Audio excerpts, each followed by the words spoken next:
Assalomu alaykum do'stlar. Ushbu videomizda Freelancer botidan foydalanib qanday qilib buyurtma berish mumkin?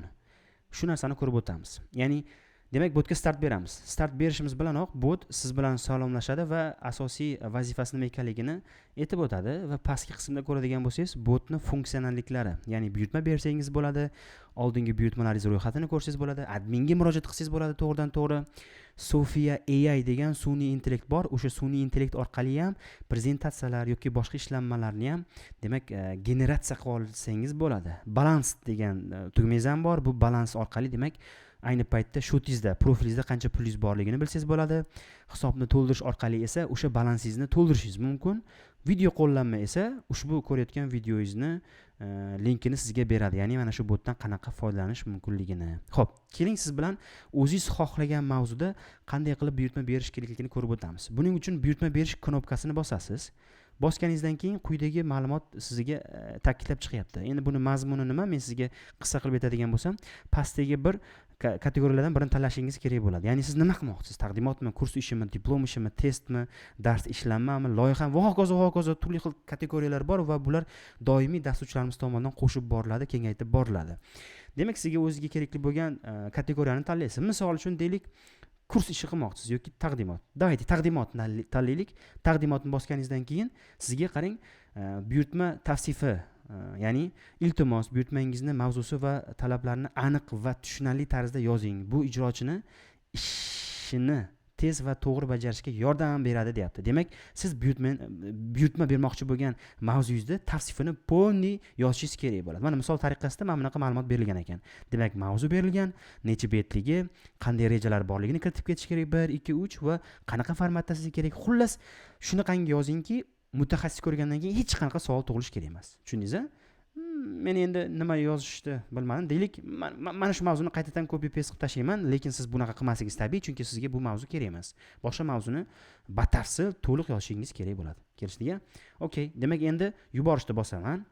Endi ushbu buyurtmam qaysi tilda menga kerak? O'zbek tilidami, ingliz tilidami, rus tilidami? Shuni tanlaysiz. O'zbek tilida. Xo'p, endi shu buyurtmangizni qanchaga qilishni plan qilgansiz? Chunki siz berayotgan narxda mutaxassis ko'radi. Ya'ni ajratgan budjetingizni ko'radi. Hammasi to'g'ri kelsagina ular qabul qilishi mumkin. Bo'lmasam o'z takliflarini yuborishadi. Bu qanday ishlashini video davomida ko'rib borishingiz mumkin. Davaydi keling, yuqorida tanlagan, ya'ni yuborgan buyurtmangizga narx qo'yamiz. Misol uchun deylik, qanaqadir taqdimot qildirmoqchisiz ekansiz, mana mavzularni hamma ma'lumotlarni kiritdingiz. Deylik bir 10 ming so'm deb baholadingiz yoki 5 ming so'm deb baholashingiz mumkin. Endi bu o'zingizga bog'liq. Misol uchun 8 ming so'm bo'lishi mumkin, lekin mana bunaqa so'm deb yozmang. Mana qarang, mana bu yerda aytilgan, bu noto'g'ri format deb. Faqatgina mana shu holatda yozing. 8 ming shu, mana bo'ldi. 8 ming so'm deb qabul qiladi buni, bo'ldi. Demak, tayyor bo'lish muddatini kiriting. Endi sizda yuqorida buyurtma beryapsizmi? Albatta planingiz bor, qachondir bitirish kerak. Ya'ni qachongacha sizga mutaxassis bu ishni qilib berish kerak. Misol uchun deylik 12-yanvar misol uchun. Mana hozir o'zi sana 29-aprel, deylik siz ertasi kuni xohlayotgan bo'lsangiz 30-aprel misol uchun deylik soat 12:00 gacha deb yozib yuborishingiz mumkin. 00 gacha misol uchun. Enter. Yuborildi. Ana endi qarang, siz kiritgan hamma ma'lumotni qayta bot yozib beryapti. Endi quyidagi narsani yozgan. Iltimos, kiritilgan ma'lumotlarni diqqat bilan ko'rib chiqing. Agar hammasi to'g'ri bo'lsa tasdiqlang, xatolik bo'lsa tahrirlang degan demak savol berilyapti bu yerda. Hammasi joyida bo'lsa bitta tekshirib olasiz. Rostdan ham xohladim men taqdimot, tavsifi shu, o'zbek tilida, ajratgan summam 8 ming so'm, qachon xohlayotganligim demak kiritildi, bo'ldi, tasdiqlayman. Endi qarang, tasdiqlaganimdan keyin demak tasdiqlanmadi. Bilasizmi nimaga? Sababi balansingizda yetarli mablag' mavjud emas. Siz yuqorida 8 ming so'm deb belgilagansiz, lekin shotingizda qarang, joriy balans 0 so'm turibdi. Demak, shotingizda pul yo'q. Yetishmayotgan summa 8 ming so'm. Demak, siz shotingizda to'ldirishingiz kerak, balansingizni to'ldirishingiz kerak. Shu uchun ham mana darhol tagida balansni to'ldirish degan tugma mavjud. Shuni bosasiz. Bosganingizdan so'ng demak bizaga o'sha 8 ming so'mni kiritishimiz kerak yokida mana bu ro'yxatlardan birini tanlashimiz kerak bo'ladi. Tushunyapsizmi? Misol uchun 15 ming so'm to'ldirmoqchi bo'lsangiz 15 ming, 30 ming bo'lsa 30 ming. Misol uchun agar har safar botga tez-tez murojaat qiladigan bo'lsangiz, kattaroq summaga to'ldirib qo'yganligingiz bu yaxshi. Ovora bo'lmaysiz har safar yana summa tashlashga. Demak, men konkretno 8000 so'm tashlamoqchimanmi? Bu yoq ro'yxatda yo'qmi? Boshqa summani tanlayman. Tanladim. Iltimos to'ldirish uchun summani kiriting. Masalan, 15000 so'm. Biz qancha xohlayapmiz? 8000 mi? Tamom, 8000 ni kiritaman. Ana endi bu yerda nimani kiritamiz? Ya'ni aytib o'tgan, iltimos telefon raqamingizni kiriting. Bu yerdagi telefon raqam shunaqangi raqam bo'lishi kerakki, u Click yoki PayMe dasturiga ulangan bo'lishi kerak. Chunki telefon raqamingizni kiritganingizdan keyin unga demak xabar boradi. Davom etaylik, shuni orqali ko'rib olishimiz mumkin. Misol uchun deylik, +998 90 930 35 54. Misol uchun kiritdim. Endi kiritganingizdan keyin qarang, quyidagi xabar kelyapti. Hisob faktura yuborildi. Demak, mana shu nomerga SMS ketgan. Va 8000 so'm uchun sizda SMS orqali to'lov havolasi yuborildi deyapti. Mana Click ilovasi orqali ushbu havolani bosib to'lov tasdiqlashingiz mumkin yoki telefoningizda 880 ni terib ham to'lov tasdiqlashingiz mumkin deb aytayapti. Endi men telefonimni ochaman. Telefonimni ochganimdan keyin menga xuddi shu SMS kelgan bo'lishi kerak. Pilotga yoqib qo'ygan ekanman. Xo'p. Vot, mana SMS keldi, 8000 so'mlik. Endi link ustiga bosaman. Bu link to'g'ridan to'g'ri Clickga otib yuborish kerak. Click ilovasiga otib yubordi. Click ilovamni parolini teraman. Xo'p, Click ilovasiga kirdim. Clickimni bitta obnovit qolaman. Yuqoridan pastga tortsak bitta obnovit qoladi va sahifaning o'rtasida xabarnomalarda demak Sofuzdan 8000 so'mlik chek kelgan. Mana, ana endi uni tasdiqlayman men. Hozir men boshqa telefon orqali qilyapman. Hozir siz ko'rib turgan ekran esa boshqa telefon. Bo'ldi, men to'lov qildim. To'lov qilgandan keyin tekshirishni bosish kerak bo'ladi. Tekshirish bosiladi.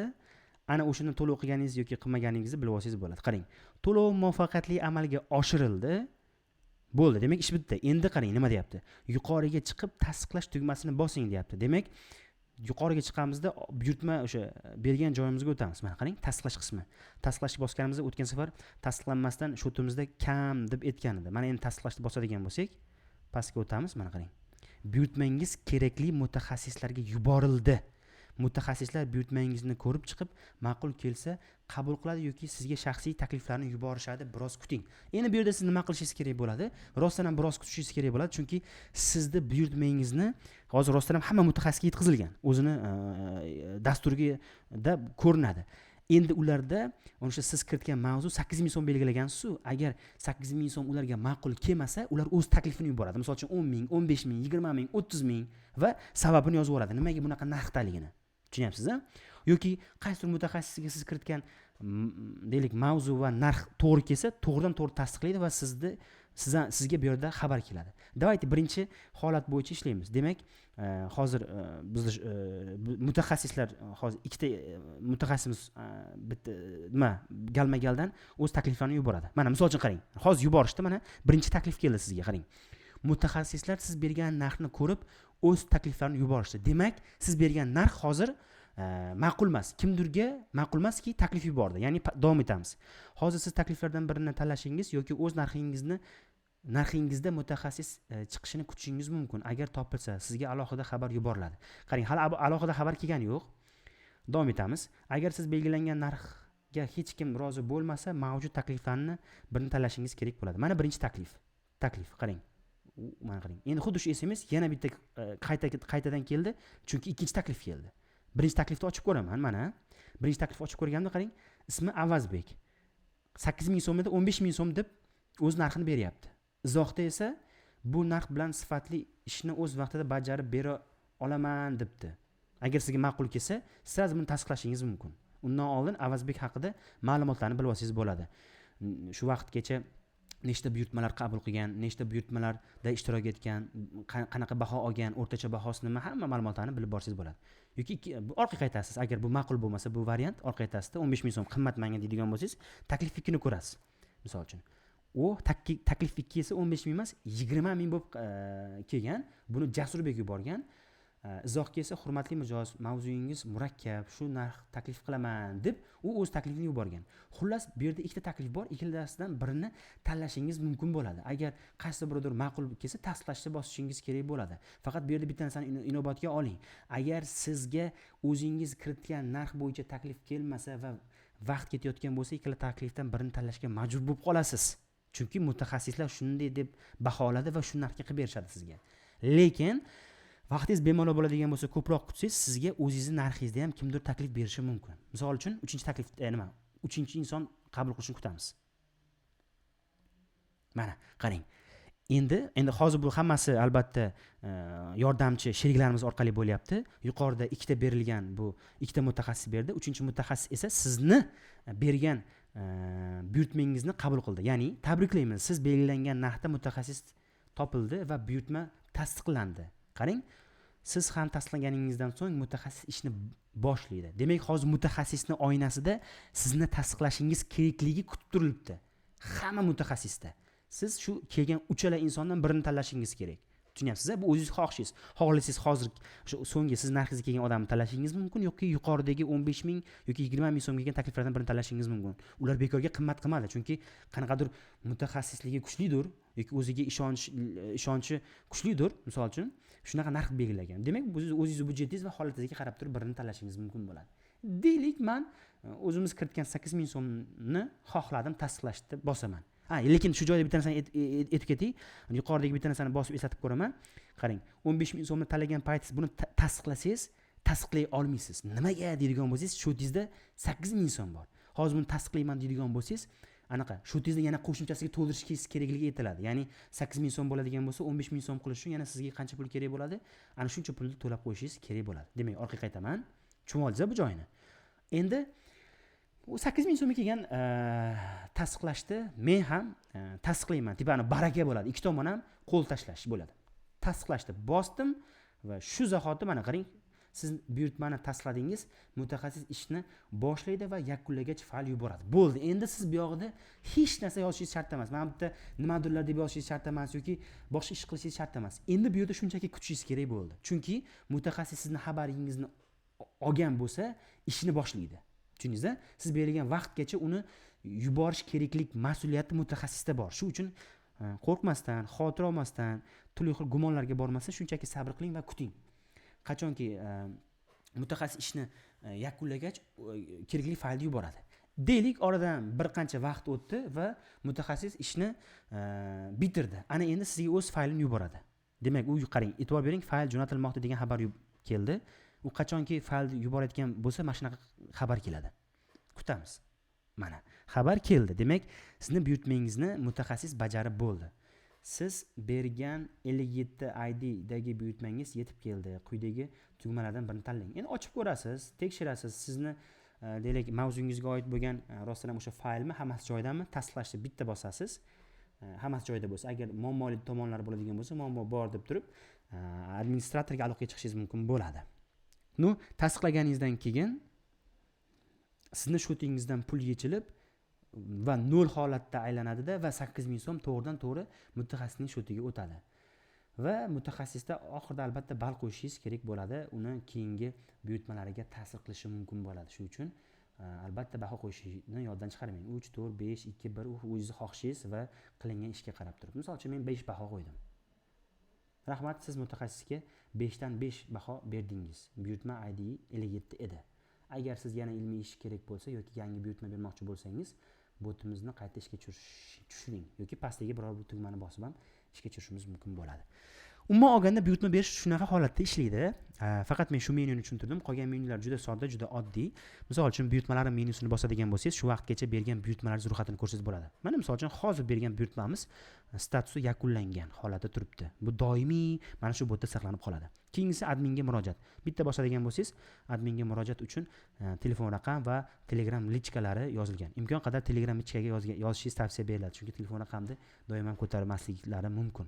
Keyin Sofia degan bot ham bor ekan. Bu bot sun'iy intellekt yordamida taqdimot yaratuvchi bot hisoblanar ekan. Endi bizga hozir bu kerak emas. Demak, agar taqdimot yaratmoqchi bo'lsangiz, sun'iy intellekt orqali mana bu tugmani bosish orqali yangi botga o'tib ketib, taqdimot yaratishingiz mumkin bo'ladi. Bo'lmasam orqaga qaytasiz va yana menyularni ko'rishni davom etamiz. Balansni bosamiz. Bu shotimizda qancha pul borligini aytib beruvchi menyu hisoblanadi. Mana balansingiz haqida ma'lumot. Sizning joriy hisobingizda 0 so'm mavjud. Chunki 8 ming so'm pulimizni boya tashladik va yechib oldi. Lekin 8 ming mana shotimizni to'ldirish uchun esa hisobni to'ldirish degan knopka bor.